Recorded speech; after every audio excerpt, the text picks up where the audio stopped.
So, surgery. After A year on hormones, and B, a year living as a woman, they will start considering you for surgery. I had an appointment explaining to me about the whole process. Not only what they do, but the possible complications, the recovery time, everything. I'm very confused about whether I want it or not.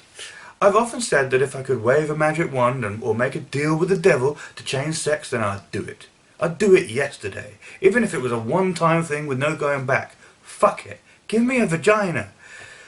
But surgery, it's a lot to go through. And what I've got down there doesn't actually bother me on a day-to-day basis. I enjoy pleasuring myself too, unlike some trans women who don't even like touching it or being touched.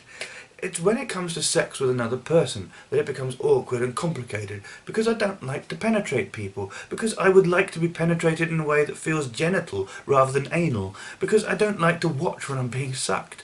These things all cause complications in my love life. But is that reason enough to get surgery? A loving, understanding partner will find ways to work with you and work around it. And surgery on your genitals is a fucking scary thing, and going through that kind of surgery is quite an ordeal. So why do it to yourself?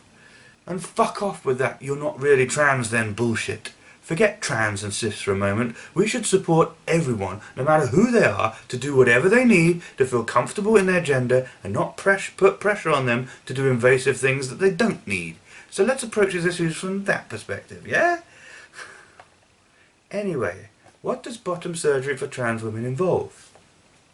Basically, they remove the testicles, they use the tip of the penis to create a clitoris, they use the scrotal tissue to create labia, they use tissue from the shaft of the penis to create the inside of the vagina, they shorten and reposition the urethra so it is like a woman's urethra.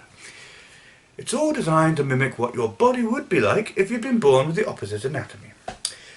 Biology uses the same basic tissues and organs to create a penis or a clitoris, a scrotum or a labia, you know. Even ovaries and testicles are different versions of the same kind of organ, gonads. Sadly, they can't change testicles into ovaries, though. But the main point of gonads is they make hormones. And the estrogen we take is the exact same estrogen that cis women have in their bodies. Just like the testosterone that trans men take is the exact same type of testosterone that my testicles made and drove me crazy. Consequently, it creates the same kinds of changes. I'm growing breasts, you know. I know I've been wearing a bra for a while, but it is actually starting to fill out with real breasts now. Some trans women want bigger breasts, so they have top surgery, but it's not a requirement by any means. Estrogen will make you grow breasts, and even lactate. But back to bottom surgery. After bottom surgery, you have to stay in a hospital bed for about a week. And you will be on a catheter for the first 3 days or so too. Even after they release you to go home, it takes a few weeks to recover. And sensitivity in your genitals, which unless something goes badly wrong will almost definitely return, can take months to come back. It's quite an ordeal. Simply having your testicles removed without having all of the rest of it done is by contrast a very straightforward and easy process with a quick recovery time. Unfortunately, if you do that, then the scrotal tissue will reduce over time, so they'll have less to work with if you do choose to have the whole surgery later on. I may have doubts about the whole surgery, it really is quite a lot to go through, but if I could ever be certain that I would never want it, and it's harder to be certain you'll never want something than that you do want it, then I would get my testicles removed straight away. Fuck it, yesterday, last month, last year if I could. I don't need them anymore. They're kind of pointless now, and left unchecked, they make that nasty depression juice that fucks me up. Get rid of them.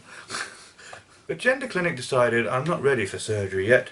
The doctor there, a lovely woman, even told me that lots of trans women never have surgery, and some don't even take hormones, and that there's nothing wrong with that, and you're no less of a woman because of it. So, take that, transphobes. Anyway, hopefully that explains what's actually involved. It's by no means quick and easy. You don't just rock into your doctor's surgery one afternoon and say you're a woman and get given hormones and prepped for surgery immediately. For that matter, you don't just come out of surgery skipping and jumping either. It's a long process. There's a ridiculous waiting list to even get seen. It involves rigorous psychological assessment and therapy before they'll let you do anything. The surgery, should you require it, is a massive ordeal with a long recovery time. This isn't something that people can just do at the drop of a hat, and it isn't very likely at all that someone could go through the entire process if they're confused or mistaken about being trans. Sadly, some people do detransition and even regret transitioning, but it is very rare. What transition certainly isn't is either too easy or something people get rushed through. Why do they tell us so many lies about us? Anyway, that's all for this impromptu thing about the truth about transition. Thanks for watching. We're all different, we're all special. Snowflakes unite.